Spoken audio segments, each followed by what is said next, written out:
प्यारे बच्चों, जय हिंद।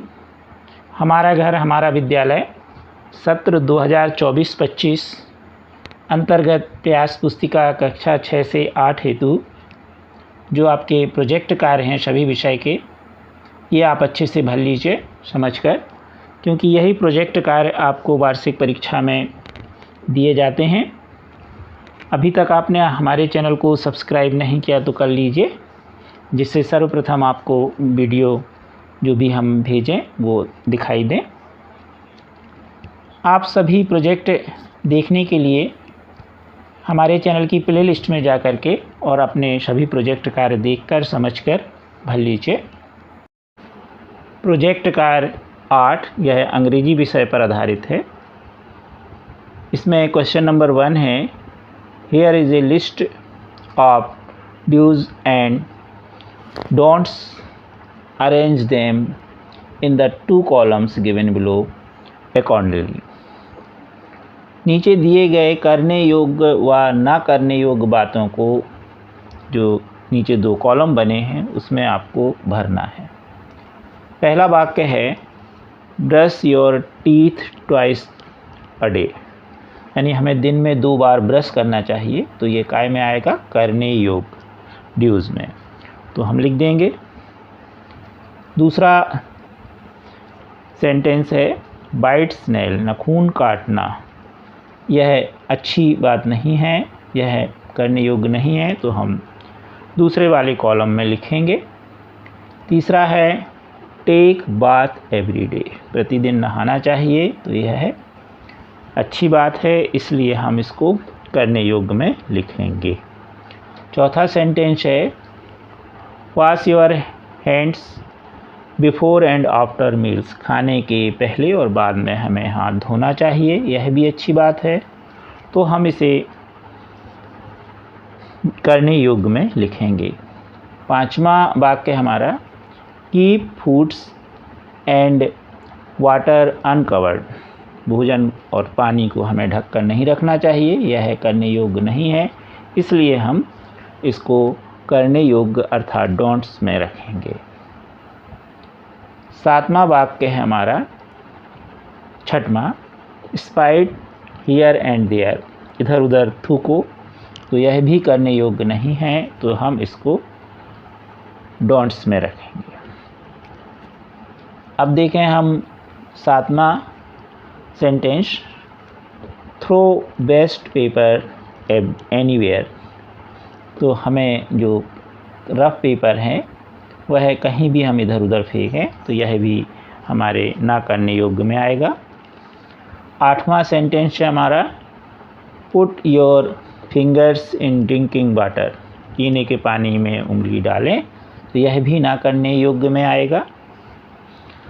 8वां सेंटेंस हम देखेंगे, 8वां हो गया। 9वां, have cut nails and hair, तो हमें नाखून और बाल कटवाने चाहिए। तो यह करने योग्य में आएगा। और अंतिम है, क्लीन रूम्स एवरी डे, तो यह भी करने योग्य में आएगा, यूज़ में आएगा। तो हम लिख देंगे। इस तरह पहले क्वेश्चन के सभी आंसर हम जो हमें 10 सेंटेंस दिए थे उसमें हमें करने योग्य और ना करने योग्य में अलग अलग लिखना था, तो आपने समझा। Question 2, paste the picture of any 4 great man and right 4 lines about each of them. इन्हीं 4 महापुरुषों के चित्र चिपकाना है और प्रत्येक के बारे में 4 पंक्तियाँ सेंटेंस लिखना है। सबसे पहले हमने महात्मा गांधी जी का चित्र पेस्ट किया और उनके बारे में लिखा। Mahatma Gandhi was a great man, he was an Indian man, he was born on 2 October 1869, his father name was Karamchand Gandhi. दूसरा चित्र जो है वो है रविंद्रनाथ टैगोर जी का पेस्ट किया, इनके बारे में। He was born on 7 May 1861, he wrote the national anthem, he was a great poet, he was also took up painting. अगला चित्र पेस्ट किया है जवाहरलाल नेहरू जी का, इनके बारे में। He was the first prime minister of India, he was Indian freedom fighter, he was born on 14th November 1889 he had married with कमला नेहरू। और चौथा चित्र है APJ अब्दुल कलाम जी का, उनके बारे में। He was born in Rameswaram, Tamil Nadu. He was very hard working student since his childhood. He was prestigious. He had died on 27 July 2015। Project कार्य 9 यह संस्कृत विषय पर आधारित है। इसमें लिखा है कि अपने परिवार या वरिष्ठ जनों से पूछ करके भारतीय महीना वार यानी दिनों के और तिथियों के नाम लिखना है। पहला प्रश्न है मासानाम नामानि यथा चैत्र मासः, यानी उन्होंने उदाहरण लिखा है, चैत्र से शुरू करना है। तो चैत्रः, वैशाखः, ज्येष्ठः, आषाढ़ः, श्रवणः, भाद्रपदः, अश्विनः, कार्तिकः, मार्गशीर्षः, पौषः, माघः, फल्गुनः। तो इस तरह हम बड़े आसानी से 12 माह लिख सकते हैं। अगला है आपको जो दिन के नाम हैं उनके लिखना है। जैसे इसमें पहला दिया है सोमवासरः, तो सोमवार से आपको शुरू करना है। तो सोमवासरः, मंगलवासरः, बुधवासरः, गुरुवासरः, शुक्रवासरः, शनिवासरः और रविवासरः। तीसरा प्रश्न है तिथि जो है उसको लिखना है आपको। तो तिथि नाम नामानि, यहाँ पर लिखा है यथा यानी उदाहरण के रूप में प्रथमा। तो इसी तरह 15 तिथियाँ होती हैं, प्रथमा, द्वितीया, तृतीया, चतुर्थी, पंचमी, षष्ठी, सप्तमी, अष्टमी, नवमी, दशमी, एकादशी, द्वादशी, त्रयोदशी, चतुर्दशी और 15वां जो दिन होता है उसे या तो अमावस्या रहती है और या फिर पूर्णिमा। 15 दिनों में 2 माह को 2 भागों में, पक्षों में बांटा गया है। प्रश्न दूसरा है आपको चित्र देख करके और संख्या अंकों में लिखनी है। यहाँ पर संस्कृत में लिखिए, जैसे एक आम बना और यहाँ एकम लिखा है तो 1 लिख दीजिए। यहाँ 2 आम बने, 2 तो 2। इसी तरह त्रीणि यानी 3, चत्वारि यानी 4, पंचमा यानी 5, षष्ठ यानी 6, सप्त यानी 7, अष्ट यानी 8, 9 यानी 9 और 10 यानी 10। तो इस तरह से बड़े आसानी से ये 10 तक के आपको आम बने हुए, उनकी संख्या शब्दों में संस्कृत में लिखिए, अंकों में लिखना था। प्रोजेक्ट कार्य 10 किन्हीं 3 भारतीय गणितज्ञों के संबंध में जानकारी एकत्रित कीजिए तथा तालिका को पूर्ण कीजिए। क्रमांक 1 पर गणितज्ञ का नाम आर्यभट्ट, जन्म स्थान पाटलिपुत्र और गणित में योगदान अंक गणित, खगोल विज्ञान और बीजगणित। नंबर 2 श्रीनिवास रामानुजन, जन्म तमिलनाडु और गणित में योगदान शोल्डर स्थिरांक और थीटा फलन। तीसरा नंबर शकुंतला देवी, जन्म स्थान बेंगलुरु कर्नाटका, वर्ष 1977 में 201 अंकों की संख्या का 23वां वर्गमूल बिना कागज कलम के निकाला इन्होंने।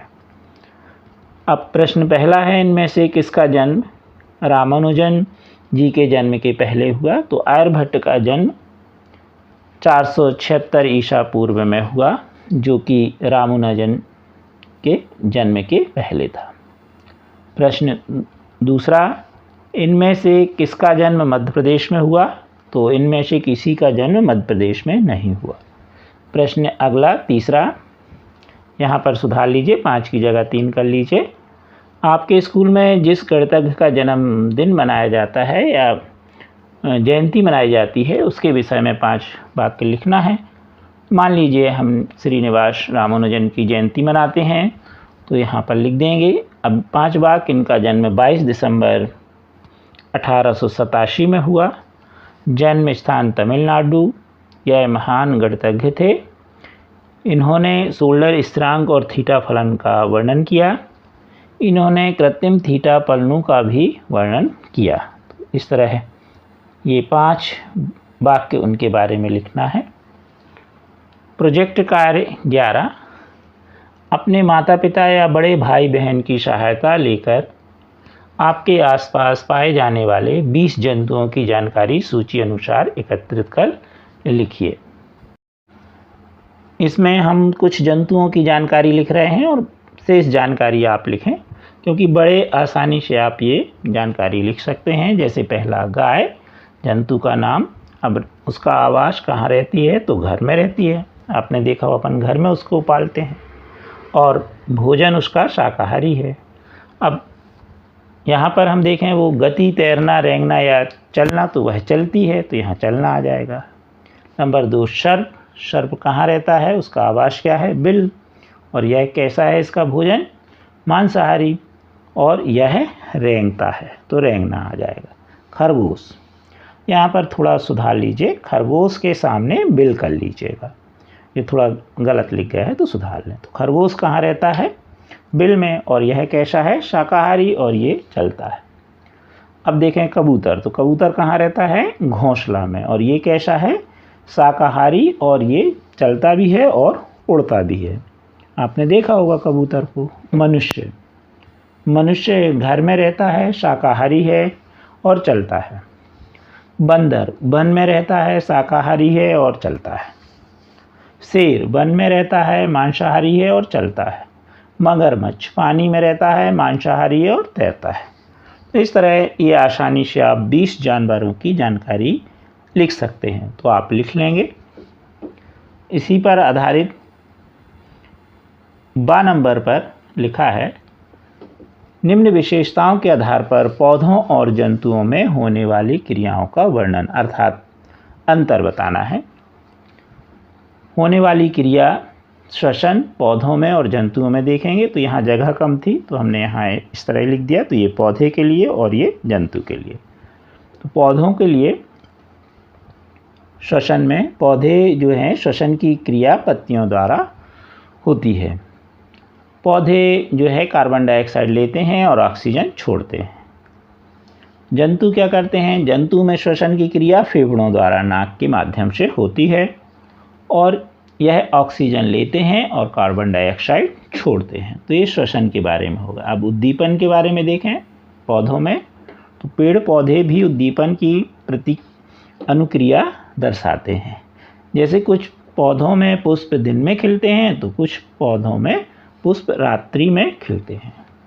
जंतुओं में उद्दीपन की प्रतिक्रिया पाई जाती है। जैसे ही हम नन्ही सी चिड़िया की ओर कदम बढ़ाते हैं तो वह उड़ जाती है।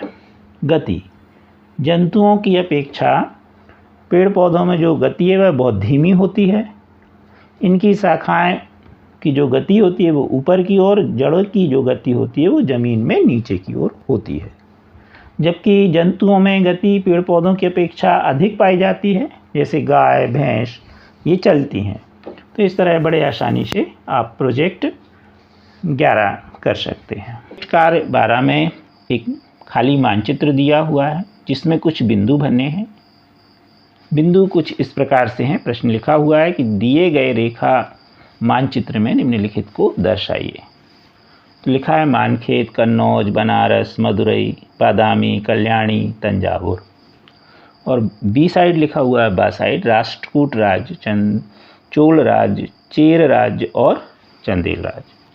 तो आपको नक्शे में जो मानचित्र है उसमें कुछ इस तरह यहाँ पर कन्नौज आएगा, यहाँ चंदेल राज्य, यहाँ राष्ट्रकूट राज्य, बनारस, चोल राज्य, मान्यखेत, तंजावुर, मदुरई, चेर राज्य, बादामी और कल्याणी। तो इस तरह ये जो बिंदु बने हुए हैं इन स्थानों पर इनके जो स्थान हैं वो दर्शाए जाएंगे। तो आप आसानी से मानचित्र में इसको दर्शा लीजिए।